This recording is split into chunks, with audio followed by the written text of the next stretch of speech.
Hi everyone, it's Shannon Shy. Welcome to another installment of Q&A with Shannon about OCD recovery. I really appreciate the questions. I love doing this series. I will continue to do the series as long as the questions come in. All right. Also, got a big surprise coming in a few weeks. So this is just a tease. So stay tuned. I think it'll help a lot of people. All right, to the question. It's long, sort of, but I think you'll agree with me that the way the question is set up is probably as important or more important than any answer I can give. And also, up front, forgive me, my throat is scratchy today, so I may drink some water during this, but we move forward despite. Dot, dot, dot. Okay. Hello, Mr. Shy. I hope you are doing well. Through your books and videos, we can easily feel the love you have for your wife and kids and how they were your motivation to get better. My family is also the most important reason why I am willing to take the risk to get better, as you so greatly put it. As you can imagine, they are also the button OCD presses on to keep me on a leash and obey its will. I am sure that your family is extremely proud of you today. Proud of the strength you have shown in overcoming OCD, of your will to put them first. Proud of the person you became after this fight. I get very tired at times and beat myself up for giving in to compulsions, but I cultivate self-indulgence. And I have great hope that I will get better, almost a certainty, and that all of this will make me a better person than I was before. In that regard, may it please be possible for you to share on how overcoming OCD changed you, on how your family is seeing you today. Hopefully, those are not questions that are too personal. Many thanks for your contribution to our recovery journey. Smiley face. Anonymous. All right. I love the way these questions are set up. I'll get back to that in a second. This is not in the written part of this answer, but let me first say, with regard to beating yourself up because you give in to compulsion, there's no need to do that, right? All you're doing is giving leverage to OCD. I talk about bricks of success in the foundation of my recovery. So when we are successful in depriving OCD of what it craves in any particular episode, that is a brick of success that we can add to strengthen our foundation.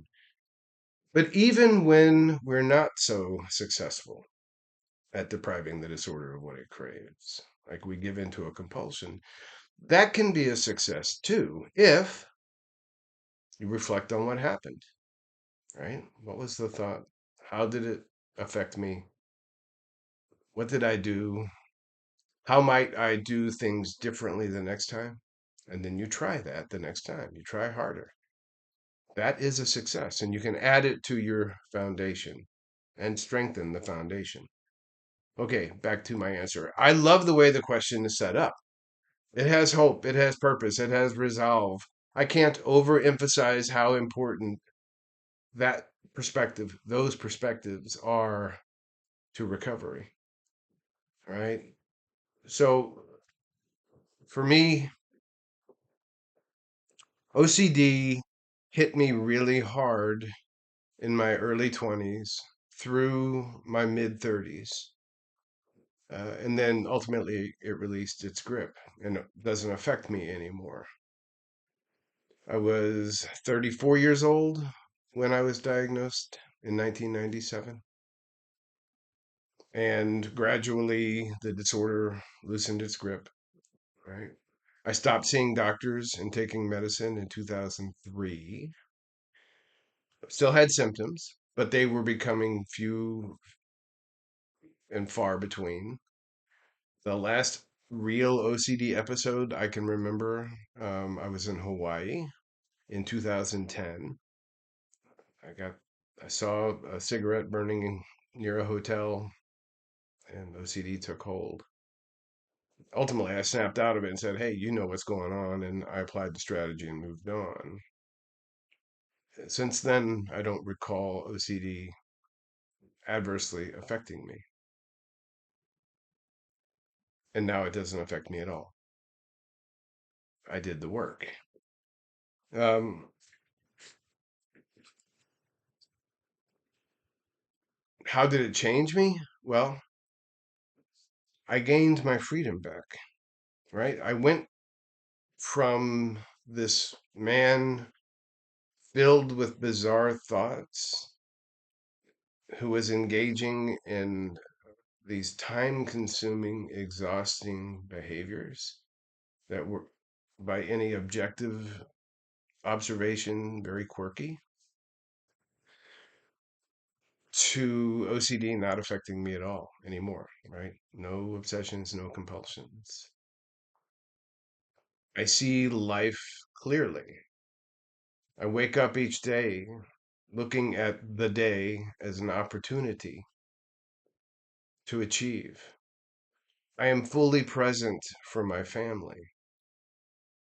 When I suffered, I was there, but I wasn't present, if you know what I mean, at all.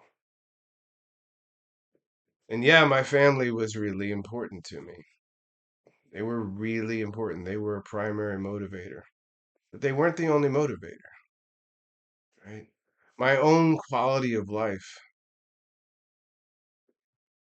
being free, unencumbered by the disorder, right? That's what I wanted. I wanted it back. And I fought hard to get it. It was hard.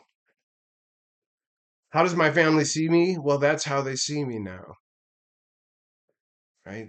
They see me as that person who wakes up every day, who wakes up every day. There's a saying, I'm not even sure who the original author of this quote is. A friend of mine who was in the Pentagon when it was attacked back in 2001, he said it in the paper about 5 years later, but the quote is, I'm not afraid of dying. I'm afraid of not living, right? So powerful every day, right? And that's for you and that's for your family. Go out there and live, do the work. So the great thing is, as much as we wouldn't wish this disorder on our worst enemy, it is a disorder that can be treated. It's a disorder that you can overcome if you deprive the disorder of what it craves, right? We can all do that. The power is within us. We are more powerful than the disorder. There is nothing unique about me that allowed me to recover over anyone else, right? We are not different. You just have to want it, right? Hope, purpose, resolve. It was a great question, and I love the way it was set up.